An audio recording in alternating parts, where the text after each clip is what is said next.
Y yo quiero compartir un tema en el cual reflexionaba, porque en este primer mes del año 2020 es una locura, ¿no? Que ya esté por terminar el año, el mes de este año, o sea, el primer mes, no sé, avanza de volada. Y creo que la frase más escuchada en estos días en mi hogar es con mi hijo. A veces mi hijo como que ya me alucina, ¿no?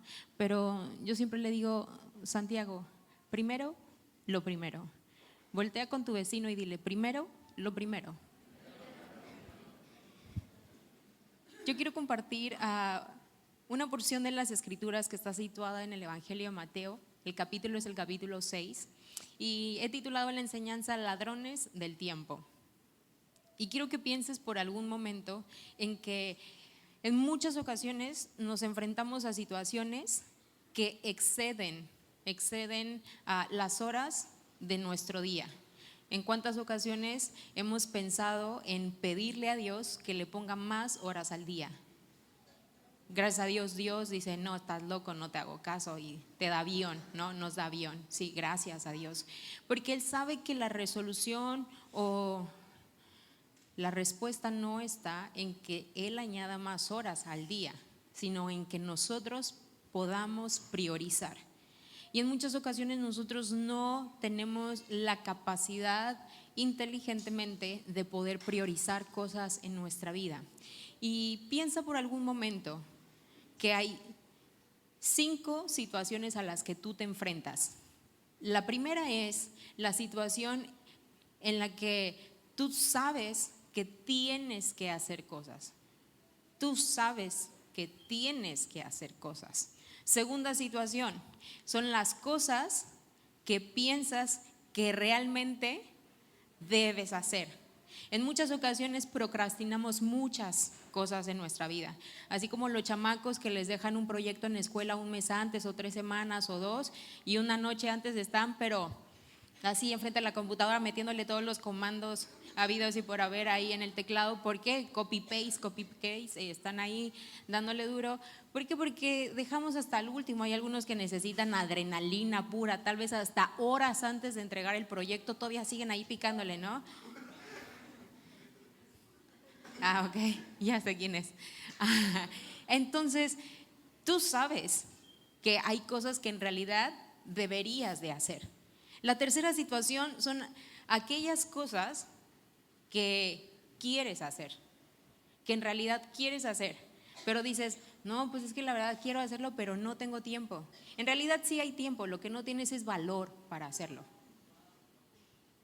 Cuarta cosa o cuarta situación, aquellas situaciones donde tú te enfrentas a las cosas que la gente imagina o que espera que tú hagas. Eso se nos da mucho a las mujeres, ¿no? Esperamos que nuestro esposo sea el plomero que venga a arreglarnos esa fuga y puede pasar 6 meses. Yo hablo por otras mujeres porque mi esposo sí es buen plomero, de verdad. Sí, aparte de servicio express, sí, súper garantizado. Pero solo lo hace en mi hogar, ¿ok? Así que no se emocionen. Entonces, hay cosas que la gente aún demanda de ti, que imagina que va a recibir de ti y tú ni por aquí, pero te has enfrentado a esa situación donde dices, hoy pues yo nunca me hubiera imaginado que mi esposo esté esperando una noche romántica o flores o algo así, ¿no? Pero bueno, se imagina que puedo hacerlo, ¿no? Bueno, ok, algún momento. Y la quinta situación son las cosas que otros insisten en que tú hagas y que tal vez para ti ni siquiera las quieres hacer, ni son relevantes, ni son oportunas para ti. Pero otros están, dale y dale y dale y dale, pero tú tienes que pararte firme y decirle no. Es una palabra que nos cuesta mucho trabajo, es monosilábica. Simplemente es decir no, pero en cuántas ocasiones tú te has encontrado entre la espada y la pared, aún rechazar una invitación que tú sabes que no puedes ir porque tienes un compromiso, una responsabilidad en casa, ya sea un quehacer, una tarea, algo, pero como no eres valiente y no puedes decir no, dices sí y ahí vas.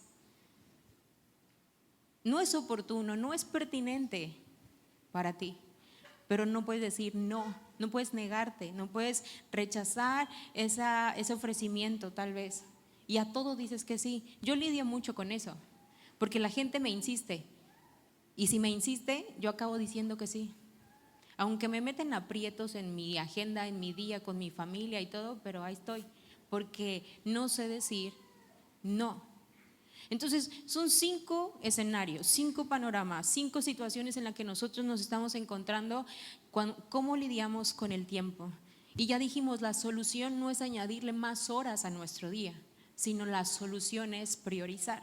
Por eso yo puse, lo primero es lo primero. Mi papá a veces, aunque es pastor, pero tiene corazón de abuelo, me dice, es que eres muy manchada con tu hijo, o sea, eres muy estricta. Pero yo creo que en muchas ocasiones subestimamos su edad. Pero ellos están conscientes de todo. Si es ahora esta etapa formativa donde tenemos que ponerles buenos hábitos y desde ahora enseñarles a priorizar en la vida lo que les conviene, que hay tiempo para todo, para lo que deben de hacer, lo que tienen que hacer y lo que quieren hacer. Entonces esta frase ha sido recurrente durante estos días del primer mes del año, donde yo le digo, primero lo primero. Si tú te enfocas, no te distraigas, enfócate y vas a tener tiempo para lo que tú quieres, para tu episodio, para tu iPad, para salir al parque, va a haber tiempo para todo, pero no te distraigas, enfócate. Y Jesús eso fue lo que quiso decir. Jesús, acabando el sermón del monte, sigue hablando a esta multitud y en el capítulo 6 les dice cómo priorizar. Aun cuando Jesús no utiliza la palabra prioridades, sí nos deja en claro que hay 3 tipos de ladrones del tiempo. Y a mí me gustaría que primero leyéramos Mateo capítulo 6 y después fuéramos desarrollando estos 3 ladrones del tiempo. Así que acompáñame a capítulo 6 de Mateo. Mateo capítulo 6, verso 25 al 34 dice así: por eso les digo, no se preocupen por su vida, qué comerán o beberán, ni por su cuerpo, cómo se vestirán. ¿No tiene la vida más valor que la comida y el cuerpo más que la ropa? Fíjense en las aves del cielo, no siembran ni cosechan ni almacenan en graneros, sin embargo, el Padre Celestial las alimenta. ¿No valen ustedes mucho más que ellas? ¿Quién de ustedes, por mucho que se preocupe, puede añadir una sola hora al curso de su vida? ¿Y por qué se preocupan por la ropa? Observen cómo crecen los lirios del campo. No trabajan ni hilan. Sin embargo, les digo que ni siquiera Salomón, con todo su esplendor, se vestía como uno de ellos. Si así viste Dios a la hierba que hoy está en el campo y mañana es arrojada al horno, ¿no hará mucho más por ustedes, gente de poca fe? Así que no se preocupen diciendo qué comeremos o qué beberemos o con qué nos vestiremos.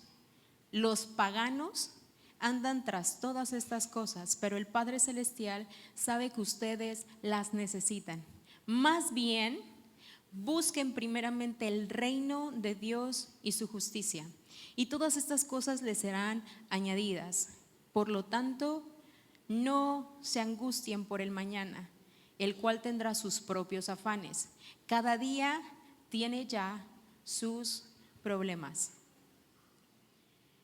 Me encanta que Jesús no utiliza un ejemplo de comparación, sino un ejemplo de contraste. Y en este ejemplo de contraste dice, o sea, ¿de verdad tú crees que tiene más valor la ropa que tu vida? Pues contéstatelo tú. Y lo hace a través de preguntas reflexivas. Él mismo no emitía el juicio final, no emitía un juicio a priori acerca de esa pregunta que él había lanzado, sino lo que hacía era decir, contéstate tú. O sea, ¿acaso puede valer más la moda, un jeans roto, caro, que tu propia vida, que tu propia alma? Y Jesús, utilizando este ejemplo de contraste y no de comparación, sí nos dice que la gente tenía mal ubicadas sus prioridades. Y date cuenta, en muchas ocasiones nosotros estamos así. Hemos ubicado mal las prioridades. Solemos tenerlas mal ubicadas. Esta enseñanza la he desarrollado con base en 3 preguntas. Y quiero lanzarte la primera pregunta. La primera pregunta es, bueno, si Jesús habla esto en el capítulo 6 de Mateo, suena chido y aparentemente solamente quiere decir que primero es el reino y después todo es secundario. Aparentemente eso dice, pero no lo es. Hay mucho más en profundidad en este pasaje. No todo es secundario. Quiero que vayas al enfoque. Jesús tampoco dijo, yo y Dios obviamos sus necesidades cotidianas. Por lo tanto, por eso no se preocupen. X, no trabajen, no se proyecten, no planeen, no se organicen. No. Lo que pasa es que nosotros malinterpretamos en muchas ocasiones la escritura. Y si no lo malinterpretamos, tomamos solo lo que nos conviene. Entonces dice, yo primero es el reino. Bueno, pues todo el día voy a orar y me voy a maquiar mientras oro. Y que el Señor me alimente, me mantenga. No, es que Jesús no dijo eso. Él dijo, se trata solamente de poner en primer lugar lo que debe de ir en primer lugar. Todo lo demás no tiene el mismo valor. No tiene el mismo valor. Y aquí viene la primera pregunta. Bueno, sí, aparentemente lo que Jesús dijo está bien, pero en realidad no es práctico para mí. No es práctico para mí. ¿Por qué no es práctico? No sé si a ti te ha pasado, pero el saber que para el día de mañana tu alacena está vacía, que tu tarjeta de débito está en 0 o con 8 pesos, eso no te da un sueño tranquilo y apacible. Tal vez te quite el sueño, porque no solamente te tengas que alimentar a ti, sino que una familia entera depende de ti. Entonces, no es fácil lo que Jesús nos está diciendo. Primero el reino y después todo lo demás. Entonces, la primera pregunta es, ¿cómo puedo yo decidir qué cosa es lo primero? ¿Cómo podemos decidir lo que es de mayor importancia en oposición a lo que es menos relevante o a veces insignificante? ¿Cómo puedo hacerlo? ¿Cómo yo puedo hacerlo? Dándome cuenta del enfoque de lo que Jesús decía en este pasaje. Lo que él quiso decir es, las preocupaciones cotidianas de la vida tienen importancia, pero no la relevancia que tiene el reino. Sencillo. Eso fue lo que Jesús dijo. Y es más, son importantes, pero no son tan relevantes como el reino. Y te voy a decir una cosa, Jesús quiso decir esto y te voy a decir una cosa. El Padre está tan consciente de tus necesidades que Él está en medio para resolverlas, para dártelas. Solo te pido 3 cosas. No te afanes, no te angusties por ello y no vivas en problemas por estas cosas. Yo no sé si tú conoces a gente, pero que vive desesperada por tener el carro último modelo. Gente que ambiciona tener la bolsa de miles de pesos nueva con el logo dorado y de piel de cocodrilo, no sé qué. Jesús decía, no, es que eso no es lo importante. No que no sea importante, son importantes, pero no relevantes como el reino. Quiero que ahora desglosemos los ladrones del tiempo. Y para adentrarnos a ellos viene la segunda pregunta reflexiva. Para ti, en este momento, ¿qué es lo primero? Piensa, algunos segundos voy a mantenerme en silencio, pero en este momento, para ti, ¿qué es lo primero? Tal vez estés en una etapa de tu vida donde estás recién casado. Bueno, yo ya sé qué es lo primero. Bueno, los hombres más, ¿no? Si eres madre, tal vez si tu prioridad está bien enfocada, ya sabes qué es lo primero. Si eres universitario, puedes identificarlo. Y si a través de esta segunda pregunta no lograste identificarlo, yo quiero que a través de estos 3 ladrones del tiempo puedas identificarlos. Jesús nos dice primero, el primer ladrón del tiempo lo encontramos en ese mismo pasaje y son las ansiedades. Ansiedades. Fíjate que Jesús dice, ellos están preocupados por qué se van a poner, también por el alimento, o sea, qué comeremos, qué beberemos, eso es lo que ustedes se preguntan. También tienen angustia por el día de mañana, o sea, les preocupaba el futuro. No solamente les preocupaba el futuro, también ellos estaban preocupadas por sus actividades, por sus quehaceres cotidianos. La gente estaba así. Tú conoces a gente que va deprisa de un lado a otro y lo ves sin un poco de paz, sin poder disfrutar aún el momento. ¿Por qué? Porque estamos ansiosos. ¿Te preocupa la moda? ¿El futuro despierta en ti ansiedad? ¿Las actividades que tienes que cumplir en tu agenda desatan ansiedad en ti? Aquí está. Si tú identificas una ansiedad, has descubierto una prioridad para ti. Si tú identificas hoy una ansiedad en tu vida, has descubierto una prioridad. Algo que te mantiene ansioso, algo que te preocupa, que te roba el sueño, tal vez pueda ser el día de mañana. En lo personal, algo que me pone ansiosa es el futuro. El decir, hey, no estoy ganando teniendo los ingresos que yo quisiera tener para darle un patrimonio a mis hijos. Algo seguro, ¿cierto? Algo seguro. Y eso en mí despierta ansiedad. Y en muchas ocasiones tengo que ir delante de Él y entregarlo. Y decirle, quiero tu reino primero. Y deposito delante de ti esa ansiedad, esa prioridad. No quiero afanarme por eso. Quiero primero tu reino y en segundo lugar que el patrimonio. ¿Por qué? Porque si no, yo estaría dispuesta a sacrificar lo que realmente tiene valor. Mi relación con Dios, mi familia, con tal de irme a trabajar. Tener doble jornada. No solamente doble jornada. Tal vez también escatimaría mi descanso. Si tú hoy estás identificando una ansiedad en tu vida, has identificado también una prioridad. ¿Por qué lo titulé Ladrones del Tiempo?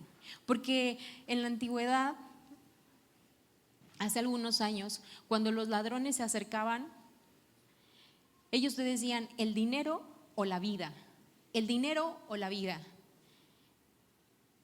Y yo creo que en este pasaje Jesús nos deja en claro que los ladrones del tiempo no te van a llegar a decir, hey, tu tiempo o tu vida. Los ladrones del tiempo quieren todo completo, quieren verte quebrado, quieren desenfocarte de la prioridad que es el reino. Eso es lo que quieren hacer, robarte no solo tu tiempo o tu dinero, quieren quitarte la vida, quieren quitarte tu paz, el gozo, la plenitud que puedes encontrar en Dios, desenfocarte. ¿Para qué? Para que tú muevas el reino y lo pases como secundario y pongas en primer lugar tu trabajo, tus actividades, alguna ansiedad. Segunda cosa que nos muestra aquí Jesús, aparte de las ansiedades, también son las actividades. Y yo puedo creer que las actividades pueden ser una medida de nuestras prioridades. Solo analiza tu día a día y mira cuánto tiempo le inviertes a ciertas actividades. Te vas a dar cuenta que entonces eso es una prioridad para ti. ¿Cuánto le inviertes de tiempo? Tal vez a tu trabajo, a un gimnasio, a un proyecto, más que a otra cosa que realmente tiene que ser prioritario. Nuestras actividades siempre identificarán nuestras prioridades. Hay algunos expertos que nos enseñan a administrar bien el tiempo y ellos tienen un concepto donde le llaman tiempo variable discrecional. Es aquel tiempo que nos sobra. Este tiempo variable discrecional es el tiempo que nos sobra a nosotros. Y Si tú quieres realmente conocer la prioridad de una persona, tienes que mirar qué es lo que hace esa persona con su tiempo variable discrecional. Porque lo que nosotros hacemos en ese tiempo que nos sobra determina cuál es nuestra prioridad. ¿Lo inviertes o lo malgastas? Yo no creo que esté mal ver Netflix, no estoy diciendo eso. Al contrario, si tú eres intencional en descansar, en decir hoy voy a tomar este día, está bien. Si tú dices, ok, voy a descansar, tengo 2 horas y voy a dormir, ok, mi cuerpo se va a regenerar, voy a tener más energía. ¿Por qué? Porque viene otra jornada. Eso está bien porque estás actuando bajo intencionalidad. Pero en realidad, ¿qué estás haciendo con ese tiempo variable discrecional? Si tú te das cuenta, aún los aparatos electrónicos y el teléfono nos muestran cuánto tiempo hemos pasado en pantalla. Y leía un estudio y mostraba una estadística donde nosotros, los mexicanos, jóvenes y adolescentes, pasan en un promedio al día 5 horas y media en redes sociales. Ocupamos el primer lugar a nivel mundial y nos sigue Brasil. Eso quiere decir que el tiempo variable discrecional lo estamos mal gastando, porque no creo que un adolescente, a menos de que sea muy emprendedor o muy repilas, esté haciendo negocios, ¿cierto? Por redes sociales. Pero si no, es un indicador de que el tiempo variable discrecional lo estamos malgastando, no lo están invirtiendo. Y que es mucho ese tiempo variable discrecional, que más bien podríamos crecer o edificarnos invirtiendo esas horas. Ahora, quiero que pasemos al tercer ladrón del tiempo. El tercer ladrón del tiempo son nuestras ambiciones. Yo digo así, pon tu dedo en una ambición y habrás conseguido una prioridad. Pon tu dedo en una ambición y habrás conseguido una prioridad. Hay personas que tú le preguntas, pero ¿cuál es tu prioridad? O sea, ¿cuáles son tus metas para este año? Por ejemplo, cuando uno se propone metas para inicio de año, uno lo que está haciendo es qué voy a priorizar, qué voy a defender, por qué voy a luchar, en qué voy a enfocarme. Y hay personas que te dicen, no, pues vivir, ¿no? O sea, pues sí, es un nuevo año. Pero si no hay una prioridad, entonces sabes que es una persona que no tiene una ambición, una meta nueva por lograr. Yo conozco a una joven, una amiga. Yo la conocí en su adolescencia y recuerdo que cuando la conocí, ella dijo música. Yo la conocí a los 14 años y ella dijo música y ella puso su dedo sobre esa ambición y fue música. O sea, no hubo poder humano que la hiciera desistir, ni la falta de economía, ni lo que los demás dijeran. Ella nunca se preguntó si era virtuosa o muy talentosa para dedicarse a eso, pero ella puso su dedo sobre esa ambición y lo logró. Hoy ella es licenciada en música, porque fue determinante, porque puso su dedo sobre una ambición. Y Jesús tampoco dice que esté mal ser ambicioso. Simplemente dice, no es lo primero, está en segundo, es secundario, no es lo primero. No malentendamos a Jesús, no malinterpretemos. Simplemente Él dijo las cosas en el lugar correcto. 3 ladrones del tiempo. Primero, hablamos acerca de las ansiedades. Segundo, actividades. Y tercero, ambiciones. Y aquí viene la tercera pregunta reflexiva. ¿Qué determina? Piensa en esto. ¿Quién determina si las cosas tienen o no tienen un valor eterno? Y es aquí donde hay una palabra que entra en la ecuación, y esa palabra es reino. Jesús utilizó un ejemplo de contraste, no de comparación. Pero ahora, cuando nos hacemos esta pregunta, se aparece delante de nosotros la palabra reino. Y ahora sí tenemos que ver algo. Si nosotros queremos definir qué es lo que tiene valor y no tiene valor eterno, entonces todo en nuestra vida tiene que ser comparado con el reino. Eso quiere decir que en tu vida el reino se vuelve una norma. Todo es regido por el reino. Cuando tú te haces esta pregunta, entonces la respuesta es, ok, en mi vida hoy el reino es una norma para mí. El reino es una norma y todo se debe medir por él. Así va a ser fácil para tu vida decir, no, gracias, hoy no puedo. Un ofrecimiento de trabajo, mucho más dinero, obvio más camotiza. Y tú vas a poder decir, no, gracias. No, gracias. ¿Por qué? Porque eso implicaría abandonar mi servicio, abandonar mi grupo, abandonar mis prioridades, abandonar mi familia. Y hoy yo puedo decir, no, gracias. ¿Por qué? Porque sé qué es lo que tiene peso eterno. Porque pude comparar un salario con más ceros. ¿Con qué lo comparé? Con el reino. Y dije, bueno, esto no tiene peso eterno, pero hay otras cosas que sí tienen peso eterno. Entonces, recuerda una cosa, el reino es la norma en nuestra vida. Me llama mucho la atención que en 3 evangelios aparece la palabra reino. En los evangelios de Marcos y de Lucas aparece como el reino de Dios. Y Mateo lo muestra como el reino de los cielos. Muchos teólogos creen que le llamaba el reino de los cielos Mateo porque es un evangelio que está dirigido a judíos que eran cristianos. Entonces, Mateo prefería utilizar la palabra cielos para dar a mostrar a Dios. ¿Por qué? Porque los judíos lo conocían como Jehová. A esto se le llama circunlocución.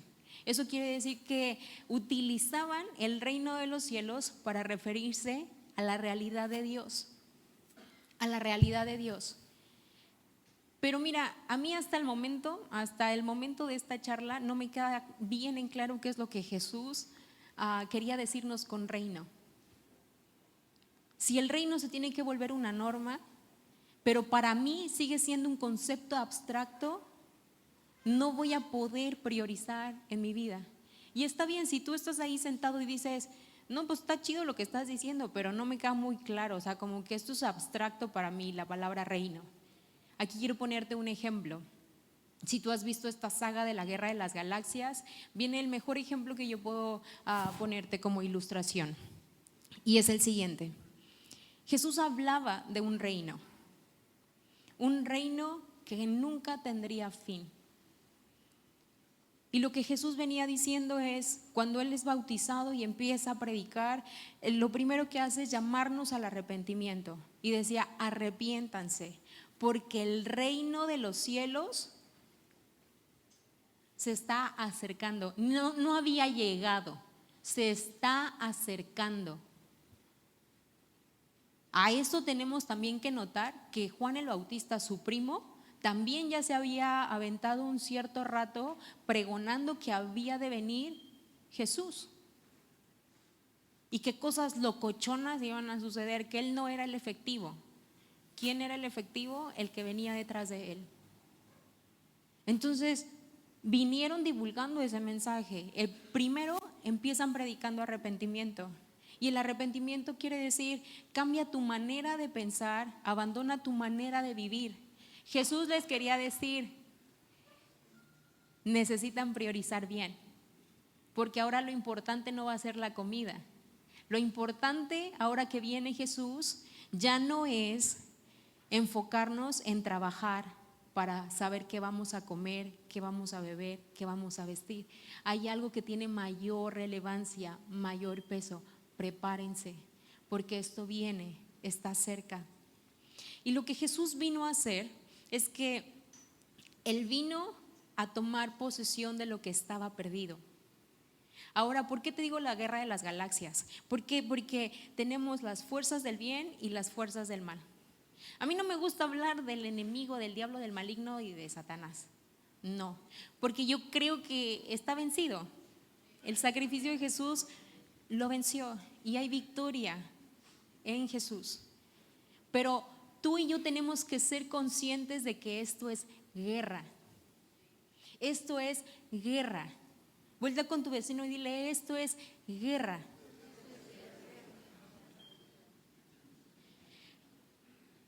Todo el mensaje de la Biblia nos muestra la lucha que hay entre las fuerzas del bien y las fuerzas del mal. Hasta el momento cuando Jesús llega predicando arrepentimiento, la humanidad lo único que había visto era la demostración del poder de las fuerzas del mal. La gente vivía entre enfermedad, en pobreza, y había algo muy locochón que estaba sucediendo entre ellos. Y eso era que había gente que estaba endemoniada. Y eso ya era como un normal para ellos. Esa gente, ese hombre está endemoniado. Quiero que leamos una porción de las Escrituras. No te asustes, o sea, solo quiero que veamos que el reino de Dios es una realidad, no es un concepto abstracto. Es a lo que tú y yo como creyentes estamos llamados. Y es Mateo capítulo 12, verso 28. Dice, sin embargo, si yo expulso a los demonios por el Espíritu de Dios, entonces el reino de Dios ha llegado y está entre ustedes.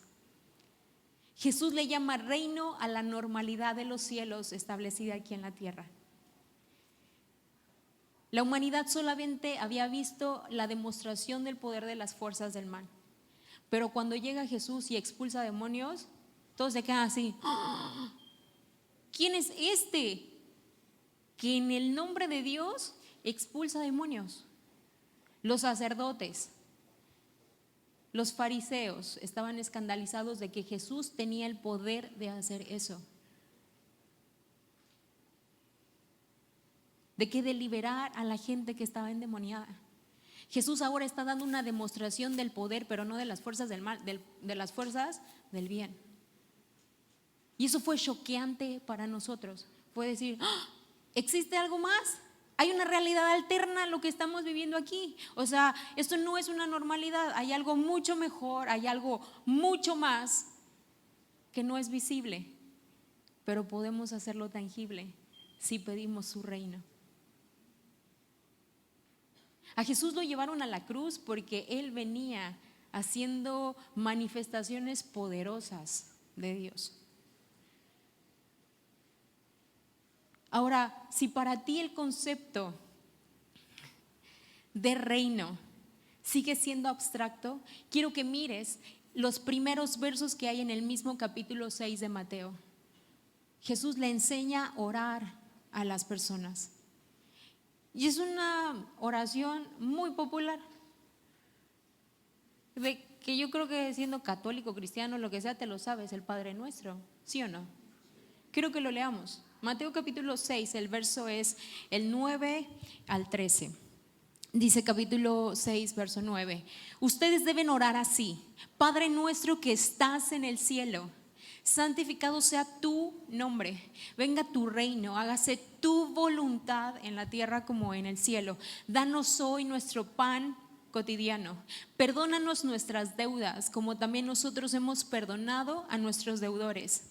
Y no nos dejes caer sino líbranos del maligno. La clave está en el verso 13.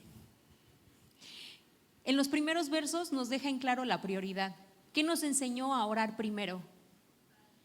Venga tu reino, hágase tu voluntad, como es en el cielo, aquí en la tierra. Y secundario, ¿qué quedó? Pedirle el pan diario, porque Él ya lo tiene resuelto, pues. Pero Él nos enseñó a priorizar y dijo, lo primero es el reino. Pero ¿por qué te digo que la clave está en el verso 13?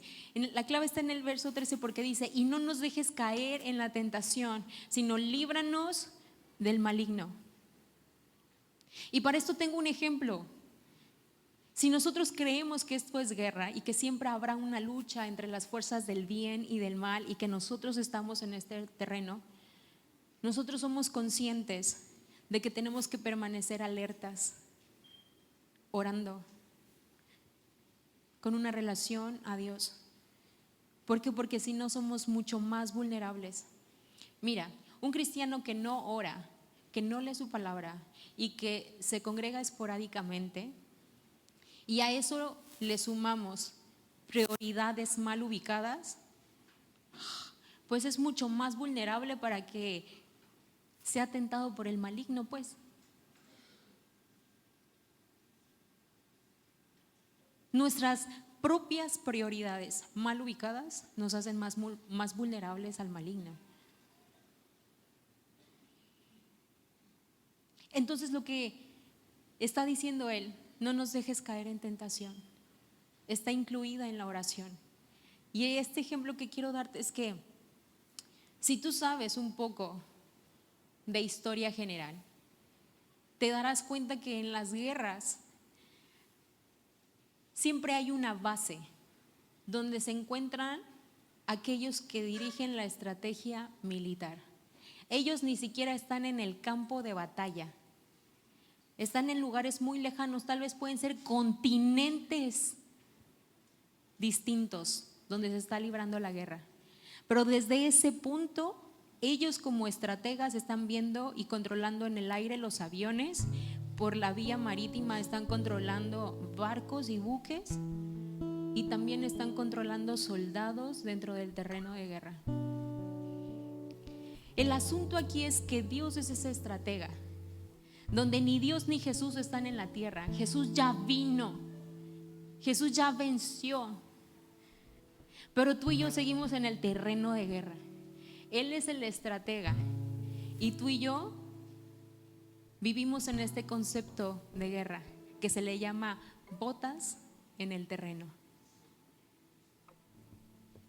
Tú y yo sí estamos en el terreno, Jesús ya no. Jesús dijo: les conviene que yo me vaya, porque se quedará con ustedes el Espíritu Santo y el reino ya llegó. El reino no se va a ir, el reino ya está aquí y el reino va a crecer a través de ti. El reino ya está aquí. Yo ya vine, yo ya vencí, yo ya lo dejé instaurado aquí. Solo que sea una norma de conducta y de vida para ti.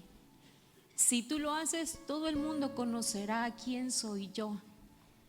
Y no me necesitas a mí en este terreno, pero yo te dejo a ti. Yo te dejo a ti aquí. Y quiero que hoy hagamos un ejercicio. Y yo te pido que tomes bien tu asiento y que pongas tus dos pies sobre el suelo, bien firme. Y que tomes un tiempo para que tu vista se dirija hacia tus pies.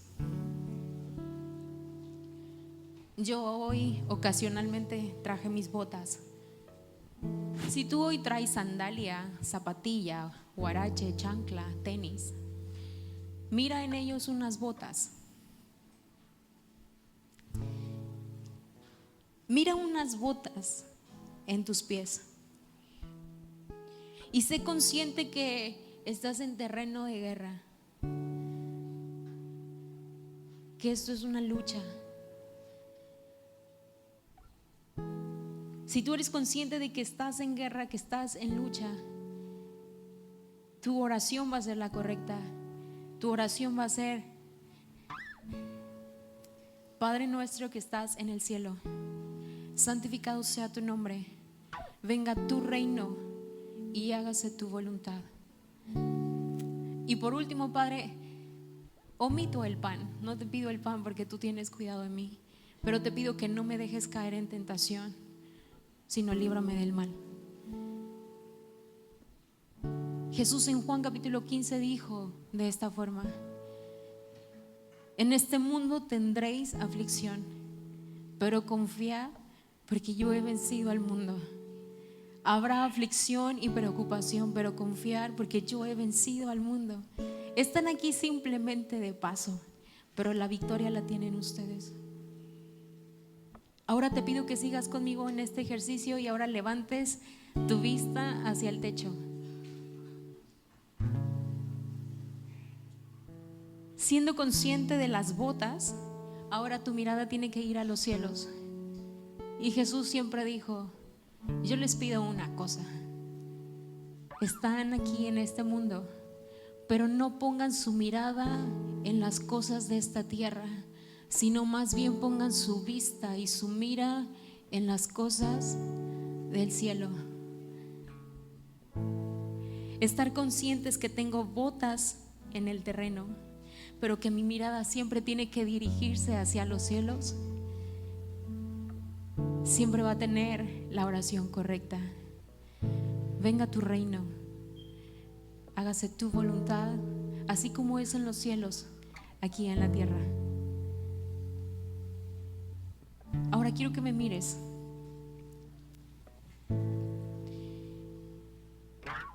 Es tan locochón este concepto de tener una realidad alterna a nuestra realidad, que podríamos creer más en la mitología griega que en lo que Jesús nos está hablando.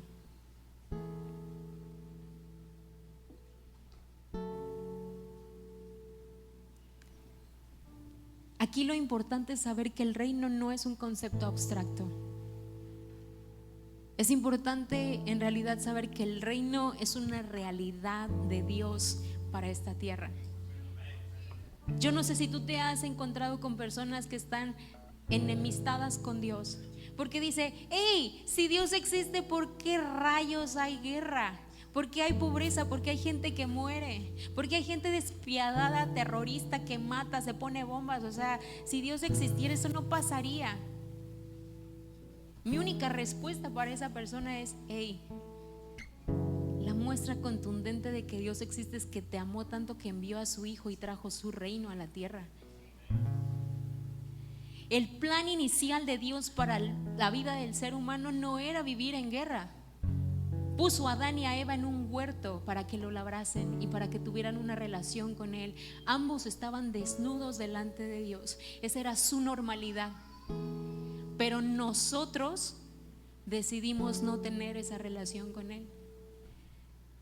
Y todo el plan de Dios se lo estropeamos. Y pasaron miles de años hasta que Dios dice: hey, ustedes son míos, ustedes son mi creación, lo que más amo, lo que más estimo, mi relación con ustedes. Y yo no puedo estar distante de ustedes y viendo todo lo que está sucediendo ahí, viviendo en enfermedad y viendo cómo las fuerzas del mal han tomado terreno en lo que yo creé para ustedes. Por lo tanto, yo tomo una determinación, tomo a mi único hijo y lo entrego en sacrificio por todos ustedes, aun cuando ustedes son indiferentes, cuando ustedes están enemistados conmigo, aun cuando son malagradecidos, yo lo entrego. ¿Eso no es una muestra contundente del amor y la compasión de Dios? Existe guerra y maldad en la tierra porque tú y yo, conociendo el reino, no nos hemos apresurado a compartirlo. No es porque Dios sea perverso y le guste estar sentado en su trono con Jesús a su diestra y viendo cómo se están matando aquí. No, señores, eso no es el plan de Dios. Pero si Jesús ya vino y habló de un reino que es una realidad, ¿qué estamos esperando para predicar este reino, para vivirlo y llevarlo a otros? El reino de Dios consiste, primero, lo primero. ¿Quieres vivir en el reino de Dios? Primero lo primero. Primero lo primero. No importa los ofrecimientos de más dinero, no importa más comodidades. Primero es lo primero. Aquello que me saca de la jugada del reino, yo soy capaz de decirle no. Y terminando este tema, quiero contarte la historia de un hombre norteamericano, muerto ya hace años, pero fue el fundador de un gran movimiento en toda la República Mexicana, no siendo mexicano. Y su nieto a mí me contó que su abuelo, cuando era invitado a hogares cristianos a comer, el abuelo comía Terminando de comer, oraba y bendecía ese hogar y hablaba con la familia y le decía: muchas gracias por invitarme a su hogar, me siento honrado de haber estado con ustedes, pero es necesario que yo me vaya porque hay muchas almas que necesitan escuchar el nombre de Jesús. Podría sonar así como muy radical ese hombre, así como evitando una sobremesa, una plática, el postre, el cafecito, qué sé yo. Y los mexicanos somos buenos para eso. No está mal, no está mal. Pero date cuenta de que un hombre determinado a utilizar bien su tiempo variable, discrecional, hizo que miles de personas conocieran el nombre de Jesús en este país. Yo y mi familia conocimos de Jesús gracias a esa iglesia. Un hombre que evitaba las sobremesas para salir y predicar cara a cara a Cristo con el necesitado, predicando un reino. Yo te vuelvo a recordar, esto es guerra. Primero ten cuidado de ti mismo, pero sé consciente, yo tengo botas en el terreno y mi mirada está puesta en los cielos. Mi mirada está puesta en los cielos. Reconocer el reino de Dios como una realidad personal es lo primero que debe ponerse en primer lugar. Yo te digo hoy algo: la salvación es individual. Aún en un matrimonio la salvación es individual. Y el reino y priorizarlo también es una determinación personal. Y Dios te alcanzará. Dios te alcanzará, te respaldará. Jamás te dejará sin comer.